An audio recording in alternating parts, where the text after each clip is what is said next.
pautang ka, tol. Tol, pautang ako. May kailangan lang ako bayadan eh. Sige na, tol. Sige na, bibigay ko rin naman sa katapusan. Makuha ko lang yung inaantay ko. Babayaran agad kita.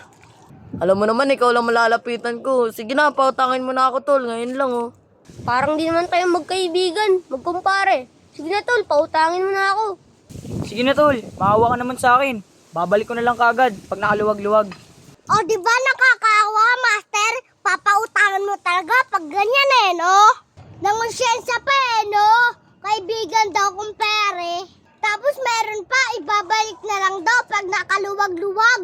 Tapos nakita mo yung my day nakapag-swimming na. Tapos ako hindi maalala. Aray ko! Kawawa naman ako.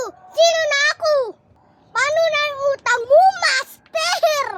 At eto pa, ako lang daw yung malalapitan.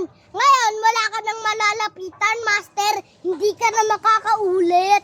Sinen mo lang ako binlock mo pa ako Yan na yan, wag mo nang bayaran. Pero, ekis ka na sa akin. Na-experience mo ba lahat yan, master? Kung opo, mag-comment kayo. Magbabasa ako. Ayos!